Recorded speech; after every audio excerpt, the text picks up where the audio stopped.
काली नजर। माँ माँ, अरे क्या माँ माँ कर रहा है? बकरी का बच्चा है क्या? अरे माँ मजाक छोड़ो, मुझे फाइनली वो मेन चौराहे वाली दुकान मिल गई है। अब देखना, आपका बेटा दुगनी स्पीड से पैसा कमाएगा। ओफो, ये क्या? मेरी ऑनलाइन मेकअप क्लास चल रही है, इतनी जोर से क्यों बोल रहे हो आप दोनों? अरे मेरी धर्म पत्नी जी, मेकअप क्लास बाद में करना, वो चौराहे वाली दुकान मिल गई है हमको। अरे वाह, रुको मैं अपनी माँ को फोन लगाकर बता देती हूँ। अरे मैं भी अपने रिश्तेदारों को बता देती हूँ, कितनी खुशी की बात है। हाँ हाँ, मैं भी अपने दोस्तों को बता देता हूँ, 1 हफ्ते बाद रजिस्ट्री है। बस घर में खुशी का मौका था। उन तीनों ने अपने अपने फोन उठाए और लोगों में बात फैलाना शुरू कर दिया। और रही सही कसर श्वेता बहू ने अपने पड़ोस में सबको बताकर कर दी। अरे वर्मा आंटी, अब हम भी जल्दी कार ले लेंगे, घर का रेनोवेशन होगा और ठाट से रहेंगे हम भी। अरे ऐसा क्या हुआ? लॉटरी बाटरी लग गई है क्या? अरे इस बार चौराहे वाली मॉल में हमको भी दुकान मिल गई है, दुकान नंबर 21, जो एकदम चौराहे पर है। अब ग्राहक बढ़ेंगे तो आमदनी भी बढ़ेगी ही ना। अरे वाह, कितनी खुशी की बात है। मैं बहुत खुश हूँ तुम्हें इतना खुश देख के। बाकी एक बात कहूँ, सबको मत बताते फिरना, किसी की नजर लग जाएगी तो खुशी की खबर वापस लौट जाएगी। हैं? ऐसे थोड़ी ना होता है, अब डरा रही हो। अरे सही कह रही हूँ, काली नजर कहते हैं इस चीज को, जब आप किसी को कुछ बताओ और वो काम बिगड़ जाए। अरे लेकिन मैं तो। तुमने सबको बता दिया ना? हाँ, फोन लगा लगा के। अब बच के रहना, काली नजर बड़ी खतरनाक होती है। श्वेता इतनी खुश रहती है कि वो वर्मा आंटी की बात पर ध्यान ही नहीं देती, जबकि पड़ोस में और भी लोगों से खुशी की खबर शेयर करती रहती है। अगले दिन राजेश बहुत दुखी होकर घर आता है। अरे बेटा क्या हुआ? मुंह क्यों सूजा हुआ है? मधुमक्खी ने काट लिया क्या?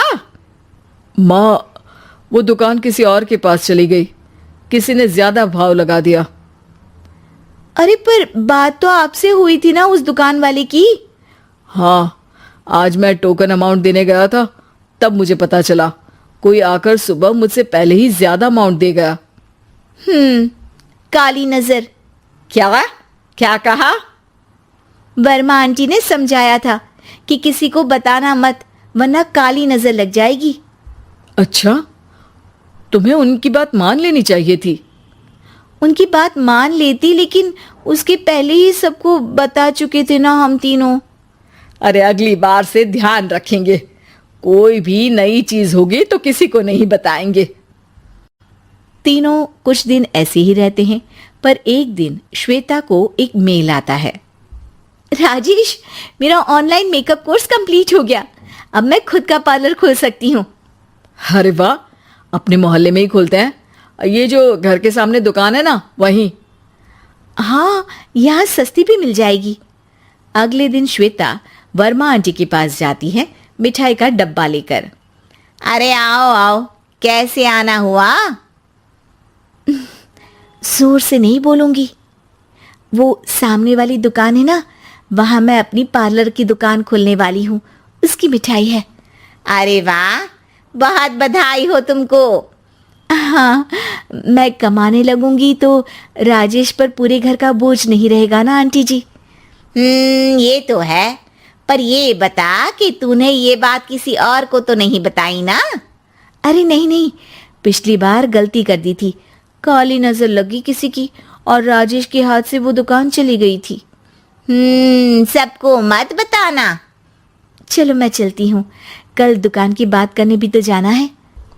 अगले दिन श्वेता दुकान के लिए मालिक से बात करने जाती है।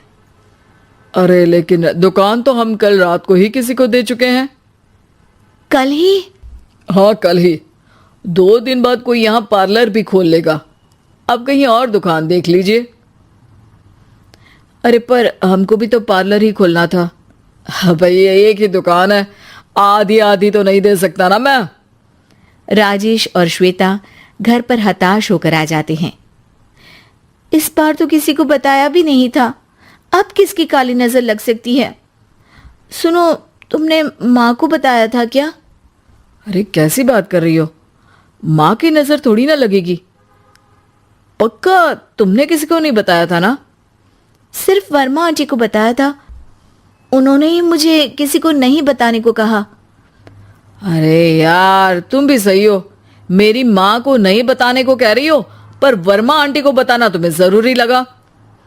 अरे वर्मा आंटी ने ही तो काली नजर के बारे में बताया था ना, वो हमेशा हमारा भला ही तो चाहती है। मेरी माँ भी हमारा भला ही चाहती है।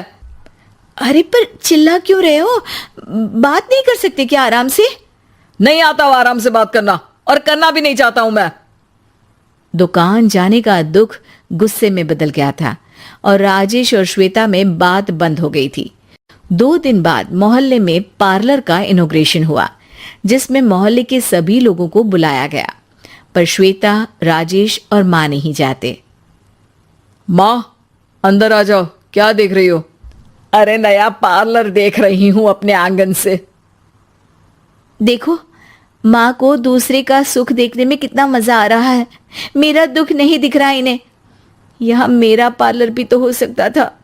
अरे चुप रहो यार, हर बात में लड़ाई क्यों ढूंढ रही हो? राजेश और श्वेता फिर बहस करने लगते थे। तभी माँ ने दोनों को बाहर बुलाया। अरे जरा देखो तो दुकान चलाने वाले का बोर्ड पर नाम क्या लिखा है? श्रुति वर्मा। गाड़ी निकाले बेटा, हमें कहीं जाना है।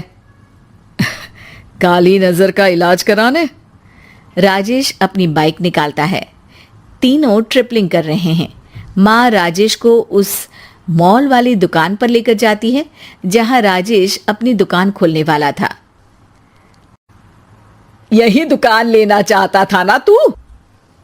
हाँ, पर इनको भी दुखी करने लेकर आई हो क्या यहाँ पर दुकान दिखाकर? वहां काफी नहीं था? अरे श्वेता थोड़ा सब्र रख, अभी पता चलेगा कि हम यहाँ क्यों आए हैं। बता, इस दुकान चलाने वाले का नाम क्या है? अनुपम वर्मा।